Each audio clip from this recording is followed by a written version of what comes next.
Hello दोस्तों, मैं हरिशंकर आप लोगों का हरी क्लास में स्वागत करता हूं। चलिए, आज का टॉपिक पर्यावरण जीके जीएस से संबंधित है। तो चलिए, आप लोग प्रिपेयर हो जाइए, रेडी हो जाइए, तैयार हो जाइए और आप लोगों के सामने कुछ प्रश्न हैं, इसको पढ़िए और इनके उत्तर को देने की कोशिश करिए। चलिए, और आप लोगों से एक निवेदन है कि इस वीडियो को अपने मित्रों दोस्तों में शेयर करें, वीडियो को लाइक करें, सब्सक्राइब करें, जिससे मेरे मनोबल को बढ़ाएं कि मैं और भी कंटेंट आप लोगों को दे सकूं। चलिए, अगला थोड़ा नोट है, आप लोग पढ़िए। भोपाल गैस दुर्घटना 2 से 3 दिसंबर 1984 ईस्वी में हुआ था। भोपाल मध्य प्रदेश में पड़ता है। यहाँ पर जो घटना हुई थी, जिस गैस के कारण हुई थी, जिस गैस के रिसाव के कारण हुई थी, उस गैस का नाम था मिथाइल आइसोसाइनेट। यह कंपनी यूनियन कार्बाइड, कंपनी का जो नाम था यूनियन कार्बाइड था। वर्क जो इसमें जो कार्य होते थे वह कीटनाशक दवाओं का निर्माण करती थी। यह कंपनी कीटनाशक दवाओं का यह निर्माण करती थी। यह अमेरिकन कंपनी थी दोस्तों। ये जब भी घटना हुई तब से बंद पड़ी है। चलिए आगे चलते हैं।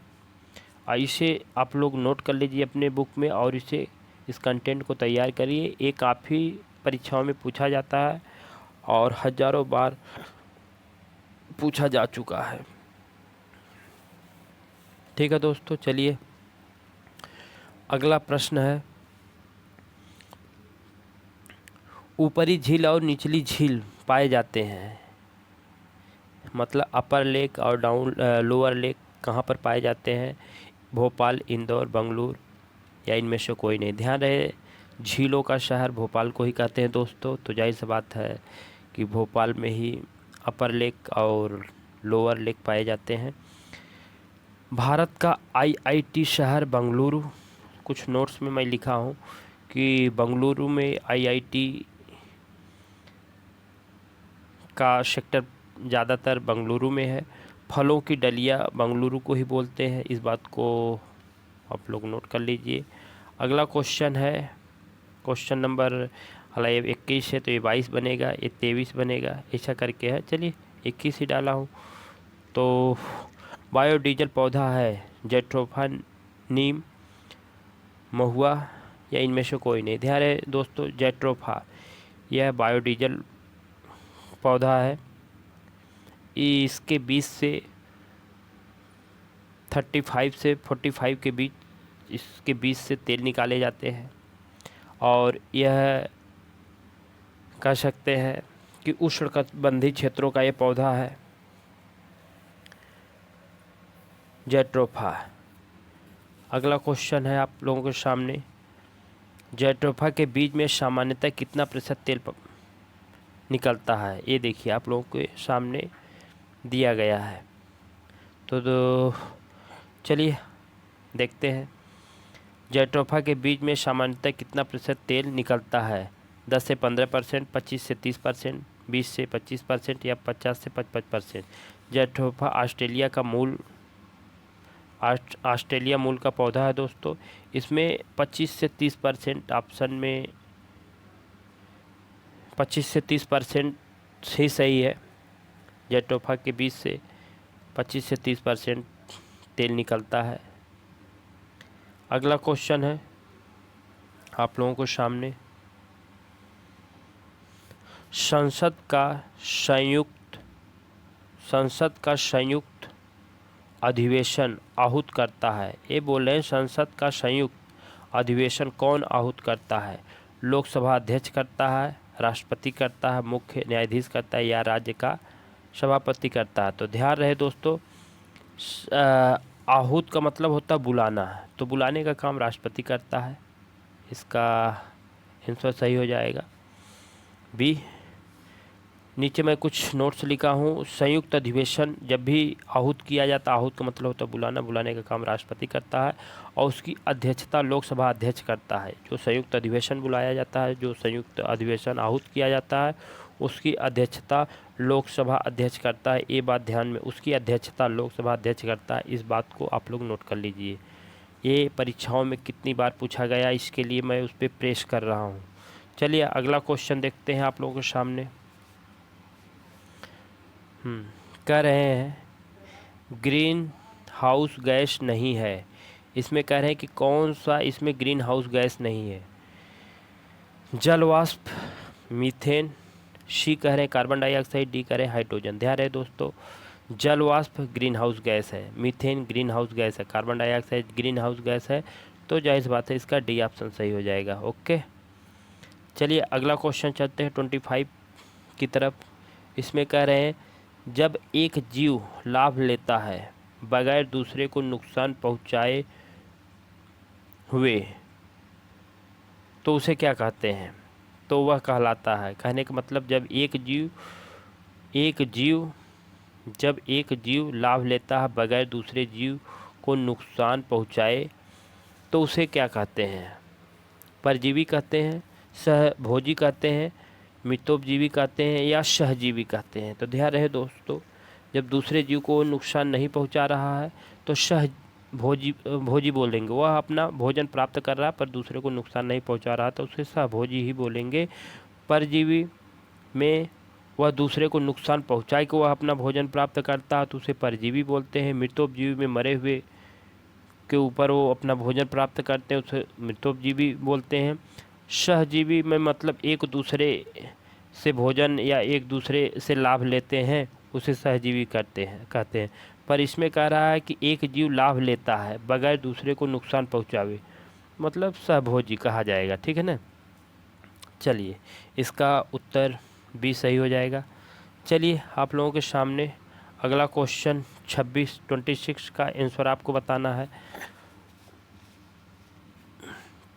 कह रहे हैं महासागरों में सर्वाधिक लवण पाया जाता है। महासागरों में सर्वाधिक लवण पाया जाता है। कौन सा लवण पाया जाता है। सोडियम क्लोराइड होता है, मैग्नीशियम या कैल्शियम सल्फेट या सोडियम सल्फेट। ये बताना है कि महासागरों में क्या पाया जाता है सर्वाधिक। तो ध्यान रहे दोस्तों, नमक पाया जाता है, सोडियम क्लोराइड पाया जाता है, तो इसका ऑप्शन ए सही हो जाएगा। आप लोग नोट कर लो, महासागरों में सर्वाधिक लवणता ही पाई जाती है तो उसे सोडियम क्लोराइड बोलते हैं। ओके, अगला क्वेश्चन है कि प्लेग से मानव का, अगला क्वेश्चन है क्वेश्चन नंबर 27 में बोल रहे हैं कि प्लेग से मानव का कौन सा अंग सर्वाधिक प्रभावित होता है। यकृत, आँख, फेफड़ा या मस्तिष्क। तो आपको बताना है कि प्लेग चूहों से फैलने वाला एक बहुत घातक बीमारी है दोस्तों, जिससे मानव का फेफड़ा प्रभावित होता है। मैंने नोट्स में लिखा भी हूँ कि चूहे से प्लेग जो बीमारी है वो चूहे से फैलने वाली बीमारी है, इससे मानव का फेफड़ा प्रभावित होता है। ओके, आप लोग नोट करिए दोस्तों। चलिए अगला क्वेश्चन की तरफ चलते हैं 28 की तरफ। कह रहे हैं कि रीठा जो साबुन का विस्थापन करता है किसके संरक्षण के लिए प्रयोग किया जाता है। जब हम रीठ की बात कर रहे हैं कि रीठ का यदि प्रयोग किसका संरक्षण करता है, त्वचा का संरक्षण करता है या आँखों का संरक्षण करता है या बालों का संरक्षण करता है या इनमें से कोई नहीं। तो ध्यान रहे दोस्तों, हम जब भी साबुन का यूज करते हैं तो साफ़ सफाई के लिए करते हैं, तो रीठ का जो उसमें यूज किया जाता है वह बालों की संरक्षण के लिए किया जाता है। बालों का, रीठ का मेन उद्देश्य होता है कि वह बालों की रक्षा करे। ओके, तो इसका सी सही हो जाएगा। चलिए अगला क्वेश्चन कह रहे हैं कि इंसुलिन है, इनमें से बताना है कि इंसुलिन क्या है। प्रोटीन है, बी बोल रहे हैं कार्बोहाइड्रेट है, सी बोल रहे हैं विटामिन या डी बोल रहे हैं कि वसा है। तो इंसुलिन क्या है ये बताना है आपको। तो ध्यान रहे दोस्तों, इंसुलिन एक तरह का प्रोटीन होता है तो आपका क्वेश्चन नंबर ए सही हो जाएगा। ध्यान रहे दोस्तों, ये जितने भी क्वेश्चन बताए जा रहे हैं आप इनको अपने बुक में नोट करिए और याद करने की कोशिश करिए। ये जितने भी क्वेश्चन बताए जा रहे हैं किन्हीं न किन्हीं परीक्षाओं में पूछे गए हैं, आगे भी पूछे जाने की पूरी उम्मीदें हैं और पूछी जाएंगी। ओके, जो भी कंटेंट है इन्हें आप लोग नोट करिए। अगला क्वेश्चन है दोस्तों, कह रहे हैं कि कौन एक कोशिकी है। ये बोल रहे हैं पैरामीशियम, ए ऑप्शन में है पैरामीशियम, बी है अमीबा, सी में कह रहे हैं पैरामीशियम या अमीबा, ए और बी दोनों, डी में कह रहे हैं इनमें से कोई नहीं। ध्यान रहे दोस्तों कि एक कोशिकी पैरामीशियम भी होता है और अमीबा भी होता है, तो जाहिर सी बात है ए और बी दोनों सही हो जाएगा। ओके, अमीबा और पैरामीशियम दोनों एक कोशिकी जीव होते हैं, इसके लिए ए और बी दोनों सही हो जाएगा। चलिए 31 में बोल कर रहे हैं, 31 आप लोगों को सामने है। कह रहे हैं निम्न में कौन गलत है, ये आपको बताना है कि कौन सा गलत है। चिपको आंदोलन से जो संबंधित है चंडी प्रसाद भट्ट है। चिपको आंदोलन से चंडी प्रसाद भट्ट है। नवदान्य आंदोलन से वंदना शिवा है। सी कह रहे हैं कि बिश्नोई आंदोलन से संत जम्भोजी है। अप्पिको आंदोलन से पांडुरंग हेगड़े हैं, या इनमें से कोई नहीं। कौन सा गलत है, तो ध्यान रहे दोस्तों, अप्पिको आंदोलन से पांडुरंग हेगड़े है, ये आपका सही है। बिश्नोई आंदोलन से संत जम्भोजी हैं, ये भी सही है। नवदान्य आंदोलन वंदना शिवा है जो दिल्ली में ये आंदोलन की थी, ये भी आपका सही है। चिपको आंदोलन चंडी प्रसाद भट्ट है, ये भी आपका सही है। ध्यान रहे दोस्तों, इसका सभी ABCD सब सही है, तो इनमें से कोई नहीं, ये वाला ऑप्शन हो जाएगा। चिपको आंदोलन, अगला एक और नोट में मैं लिखा हूँ कि चिपको आंदोलन जो रेडी गांव में हुआ था, रेडी गांव से संबंधित है गौरा देवी, जो चिपको आंदोलन में भाग ली थी। चिपको आंदोलन से गौरा देवी, तो इन्हें भी याद करिए, चिपको आंदोलन से संबंधित है। अगला ऑप्शन है चिल्का झील अभयारण्य किस राज्य में स्थित है। केरल, महाराष्ट्र, सी उड़ीसा, डी कर्नाटक। तो ध्यान रहे चिल्का झील अभयारण्य और चिल्का झील भी ये उड़ीसा में स्थित है दोस्तों। तो चिल्का झील और चिल्का अभयारण्य दोनों उड़ीसा में स्थित है। ध्यान रहे दोस्तों, नोट में मैं कुछ लिखा हूँ। चिल्का झील अभयारण्य जहाँ गिद्ध सर्वाधिक पाए जाते हैं, गिद्धों की संख्या सर्वाधिक चिल्का झील अभयारण्य में है। गिद्ध को स्कैवेंजर भी कहते हैं या अपमार्जक भी कहते हैं। अपमार्जक या स्कैवेंजर, सफाई कर्मी, मतलब ये सड़े गले को खा के ख़त्म करते, सफाई करते, इसके लिए इसको स्कैवेंजर या अपमार्जक के रूप में भी जाना जाता है गिद्ध को। चलिए अगला 33 क्वेश्चन आप लोगों के सामने है। कर रहे हैं उष्णकटिबंधीय मृदा कहते हैं। उष्णकटिबंधीय मृदा कौन सी मिट्टी उष्णकटिबंधीय, ये पूछ रहे हैं। काली मिट्टी, लाल मिट्टी, सी कह रहे हैं लेटेराइट मिट्टी, या डी कह रहे हैं कि जलोढ़ मृदा। तो ध्यान रहे दोस्तों कि उष्णकटिबंधीय मृदा के नाम से काली मिट्टी को जाना जाता है। काली मिट्टी का निर्माण लावा के अपरदन द्वारा होता है। काली मिट्टी में सर्वाधिक कपास की खेती की जाती है, इसीलिए इसे कपासी मृदा भी कहते हैं। अगला नोट्स में मैं लिखा हूँ कि जलोढ़ मृदा का निर्माण नदियों द्वारा लाए गए निक्षेपण द्वारा होता है। कंकड़ पत्थर बालू लाती है नदियाँ, तो उसके द्वारा जलोढ़ मृदा का निर्माण होता है, जो सर्वाधिक उपजाऊ मिट्टी मानी जाती है भी। और इस मिट्टी का फैलाव सर्वाधिक उत्तरी क्षेत्रों में पाया जाता है। यह भारत के उत्तरी क्षेत्रों में 43% भूभाग पर फैली हुई है। इस बात को नोट कर लेना, 43% भूभाग पर उत्तरी क्षेत्रों में फैली हुई यह मृदा जलोढ़ मृदा। ठीक है दोस्तों, अगला क्वेश्चन है 34। कह रहे हैं भारत की पहली वन नीति कब बनी। भारत में पहली वन नीति कब बनी दोस्तों? 1952 में, 1894, 1986 में या 1992 में।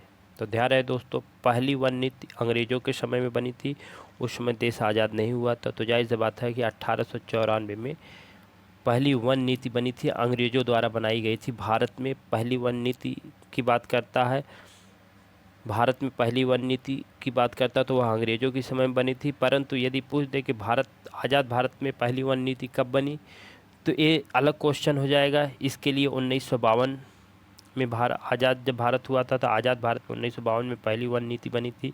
मैं नोट में लिखा भी हूँ, भारत में पहली वन नीति 1994 नहीं 1994 1894 में। ओके, आप लोग नोट कर ले। 1894 ईस्वी में अंग्रेज़ों के द्वारा बनाई गई थी पहली वन नीति। दूसरी है स्वतंत्र भारत में पहली वन नीति 1952 ईस्वी में बनाई गई थी। अगला है 1986 की बात कर रहे हैं, तो पर्यावरण संरक्षण अधिनियम 1986 में पारित हुआ था भारत में।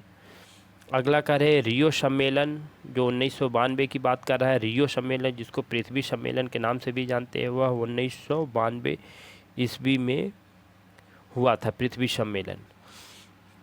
अगला प्रश्न है आप लोगों के सामने,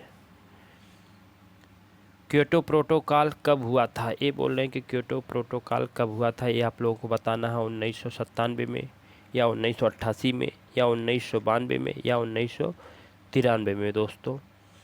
तो ध्यान रहे कि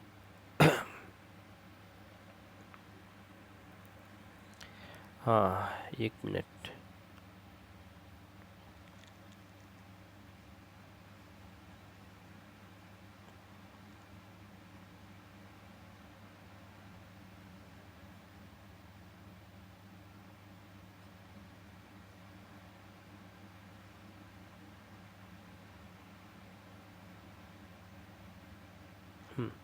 चलिए, ध्यान रहे दोस्तों, क्योटो प्रोटोकॉल जापान का एक शहर माना जाता है।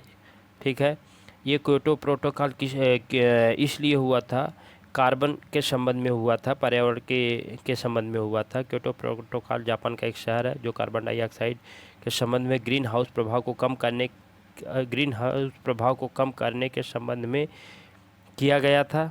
प्रभाव को कम करने को लेकर हुई थी। कार्बन को 5% की कटौती करके 1990 के स्तर पर लाना था। 1990 में के स्तर पर लाना था। क्योटो प्रोटोकॉल कभी लाया गया था? 1997 ईस्वी में क्योटो प्रोटोकॉल हुआ था। क्योटो प्रोटोकॉल जो हुआ था वो 1997 में हुआ था और इसे लागू किया गया 2005 में। क्योटो प्रोटोकॉल का जो बात हुई थी कार्बन के बारे में, उसे लागू किया गया था 2005 में। ओके दोस्तों, चलिए अगला क्वेश्चन है जैवमंडल। बहुत इम्पॉर्टेंट क्वेश्चन है दोस्तों, इसे नोट करने की कोशिश करिए। कह रहे हैं जैवमंडल आरक्षित क्षेत्र के किस भाग में शोध एवं प्रशिक्षण का कार्य संपन्न किया जाता है। ये आपको बताना है कि किस क्षेत्र में संपन्न किया जाता है। तो मैं कुछ फिगर भी बनाया हूँ, तो इससे पहले ऑप्शन देखते हैं कि ए कह रहे हैं कि संक्रमण क्षेत्र में शोध या प्रशिक्षण किया जाता है, या क्रोड क्षेत्र में, सी कह रहे बफर क्षेत्र में, या डी कह रहे हैं कोई नहीं। तो ध्यान रहे कि मैं कुछ सर्कल बनाया हूँ, जो सेंटर में है वो क्रोड है, उसके बाद वाला बफर एकदम बाहर का जो क्षेत्र वह संक्रमण है दोस्तों। तो संक्रमण क्षेत्र में मानव गतिविधियों को अलाउ किया जाता है। आप जाके वहाँ घूम सकते हैं, देख सकते हैं, वहाँ टहल सकते हैं, पर ध्यान रहे कि किसी पेड़ पौधे जीव जंतु को क्षति या नुकसान नहीं कर सकते, पहुँचा सकते हैं। ठीक है, संक्रमण क्षेत्र में। दूसरा आता है बफर क्षेत्र। बफर क्षेत्र में उन लोगों को परमिशन दिया जाता है जो शोध संस्थान या प्रशिक्षण के लिए जाते हैं उनको बफर जोन में ही सिर्फ बफर जोन तक ही जाने की एंट्री उनको दिया जाता है। अगला सेंटर वाला क्रोड जो होता है, क्रोड में किसी को एंट्री नहीं दी जाती है। बहुत विशेष कार्यों के लिए वन विभाग का कर्मचारी ही जा सकता है। जैसे पानी की कमी हुई, कोई आपदा आई, कोई जीव को कुछ हुआ, उनको ट्रीटमेंट के लिए क्रोड क्षेत्र में सिर्फ वन विभाग के ही कर्मचारी जा सकते हैं विशेष रूप से, बाकी किसी को परमिशन नहीं दिया जाता है। तो मैंने नोट में लिखा है संक्रमण क्षेत्र, इसमें मानव गतिविधियाँ को अलाउ किया जाता है पर जीव जंतु को नुकसान न पहुंचाए। बफर जोन में इसमें शोध एवं प्रशिक्षण होता है बफर जोन में। अगला है क्रोड क्षेत्र में किसी को एंट्री नहीं दी जाती। ओके दोस्तों, चलिए अगला क्वेश्चन आप लोगों के सामने प्रश्न है, कह रहे हैं असत्य कथन की पहचान करें। ऑप्शन ए में कह रहे हैं पूर्वोत्तर भारत की सबसे बड़ी झील लोकटक झील। पूर्वोत्तर भारत की जो मणिपुर में पाई जाती है लोकटक झील, क्या ये सत्य है? राजस्थान की सबसे बड़ी मीठे पानी की झील, क्या मीठे पानी की झील जिसको राजम संद झील कहते हैं, क्या ये सही है?